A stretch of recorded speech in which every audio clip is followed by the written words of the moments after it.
Good morning बच्चों। बेटे जैसे जानते हैं कि अभी तक हम लोगों ने सारी फूड क्रॉप्स पढ़ लिया। पिछले वीडियोस में हम लोगों ने जो पढ़ा वो पढ़ा wheat, rice, all the pulses, sugar cane, different millets, jowar, bajra, ragi and different oil crops. इस वीडियो में जो बेटा हम लोगों को स्टार्ट करना है वो नॉन फूड क्रॉप से स्टार्ट करना है। क्या स्टार्ट करना है? Non food crops. Non food crops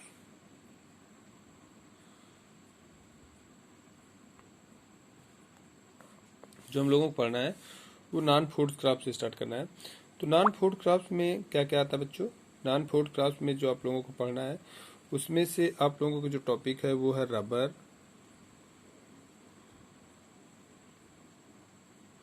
rubber, cotton,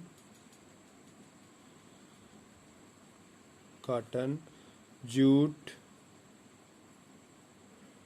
jute, silk etcetera. Jute, silk etcetera, ये आप लोगों को पढ़ना है। ये वैसे तो इनकी इम्पोर्टेंस यही है कि they are use as a raw material in the different industries. ठीक है, जैसे रबर इंडस्ट्रीज का यूज होता है in making the tyre, rubber belts, cotton का इन द टेक्सटाइल इंडस्ट्रीज। तो ये सब यूज के बारे में हमें पढ़ना है। तो जो आज हम लोगों को पढ़ना है वो स्पेशली रबर एंड कॉटन के बारे में पढ़ना है। किसके बारे में बच्चों? रबर, रबर इंडस्ट्री के बारे में पढ़ना है।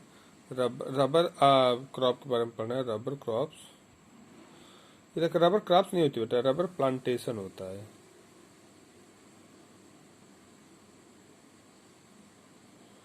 Rubber plantation.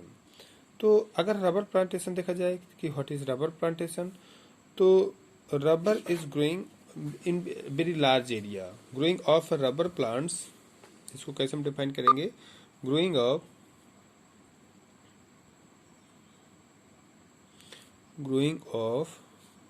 rubber plants, rubber plants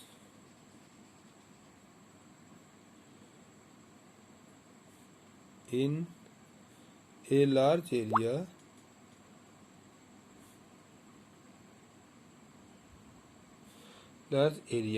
is called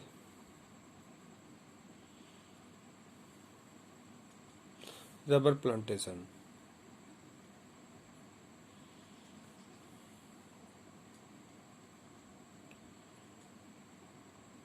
rubber plantation. तो इस तरीके से अगर देखें कि व्हाट इज रबर प्लांटेशन, तो रबर प्लांटेशन हम कह सकते हैं कि growing of the rubber in every large area is known as a rubber plants. एक सिंगल टाइप के प्लांट केवल रबर के उगाए जाए। इट इज देखो बेटा, देखा जाए तो ये दोनों है। क्या क्या? ये लेबर इंटेंसिव भी है एंड कैपिटल इंटेंसिव भी है। ठीक है, तो ये लेबर इंटेंसिव क्रॉप है,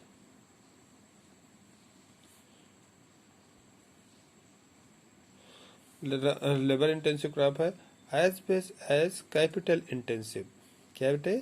कैपिटल इंटेंसिव दोनों है। मैंने पहले बता चुका है कि rubber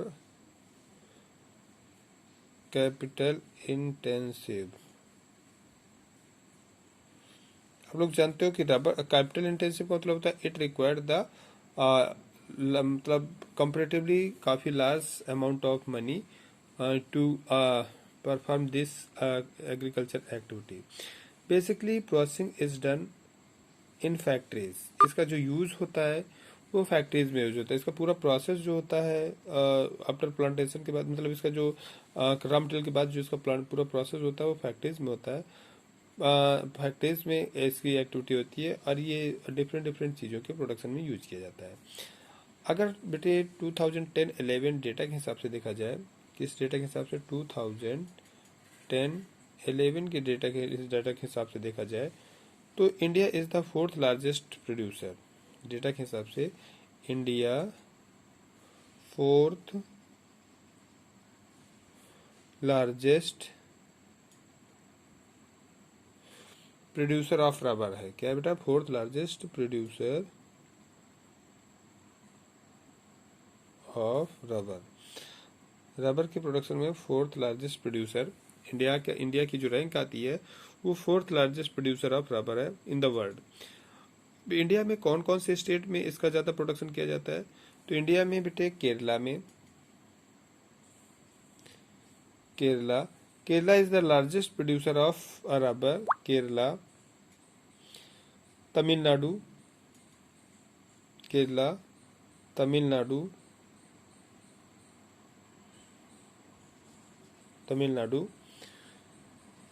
Andaman Nicobar,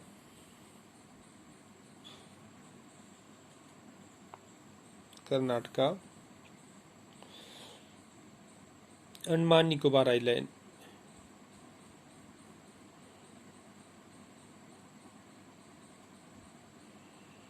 Andaman and Nicobar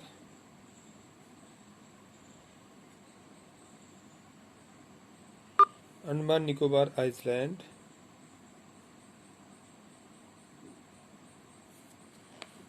Garo hills of Meghalaya and Garo hills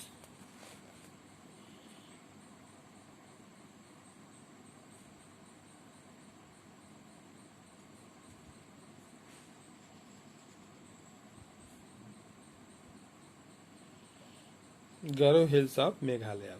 तो ये इसके बेटे प्रोडक्शन है। अगर ज्योग्राफिकल कंडीशन देखा जाए, geographical condition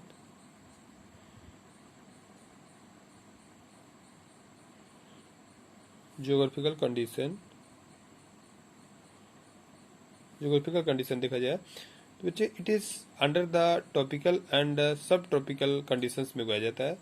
climatic warm and humid होना चाहिए। इसके लिए क्लाइमेटिक कंडीशन क्या होना चाहिए? क्लाइमेटिक कंडीशन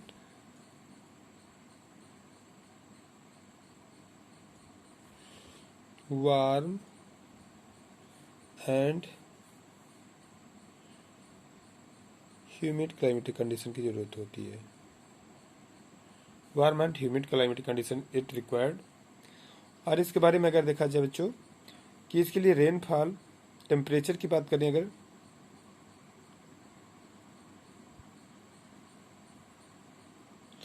टेम्परेचर की बात करें तो 25 degree Celsius to 35 degree Celsius, 25 degree Celsius to 35 degree Celsius ऐसा टेम्परेचर चाहिए। रेनफॉल की बात करें तो 200 सेंटीमीटर एबव रेनफॉल की जरूरत होती है। एबव 200 सेंटीमीटर रेनफॉल की जरूरत होती है। एंड इसे सॉइल के बारे में बात करें तो लेटराइट सॉइल, टाइमली फर्टिलाइजर वगैरह यूज करके it can be grown in the laterite soil. ठीक है, क्योंकि जहाँ पर बेटे ज़्यादा बारिश होती है वहाँ पर लेटराइट सॉइल ही पाई जाती है। Laterite soil with large amount of fertilizer, with the help of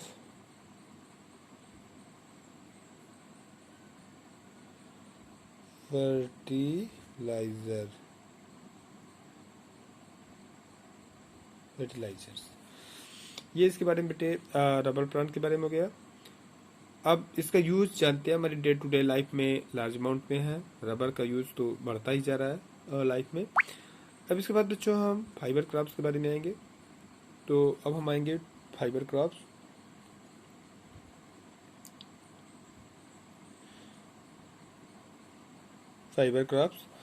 तो इंडिया में देखा जाए तो नेचुरली फाइबर क्रॉप्स दो उगाई जाती हैं। एक हमारे पास बेटा क्या, कॉटन, और दूसरा है जूट। ये दो फाइबर क्रॉप्स उगाई जाती हैं, cotton and jute. Cotton India में किंग ऑफ फाइबर्स कहा जाता है। Cotton is known king of fibre के नाम से जाना जाता है। Cotton is also known as a king of fibres. King of fibre, hardy fibres with the grown silk obtain from. अब सिल्क का जो बेटा सिल्क हम लोग गेन करते हैं, सिल्क कोकून से गेन करते हैं। कोकून, कोकून एक तरीके से देखा जाए बेटा तो नेस्ट ऑफ सिल्क वार्म होता है कोकून्स। ये कोकून जो होता है वो क्या होता है बेटे, सिल्क, अब सिल्क वार्म का जो होता है उसका एक तरीके से नेस्ट होता है, उसके अंदर वो अपने एग्स ले करता है। तो इसके बारे में इन दोनों क्राफ्ट के बारे में हम लोग अगले वीडियो में पढ़ते हैं। इस वीडियो में आप लोगों का रबर प्लांट खत्म हुआ। अगले वीडियो में हम लोग बेटा कॉटन और एक में जूट, 3 वीडियो में हम लोग इस चैप्टर को कंप्लीट कर लेंगे। Okay, thank you.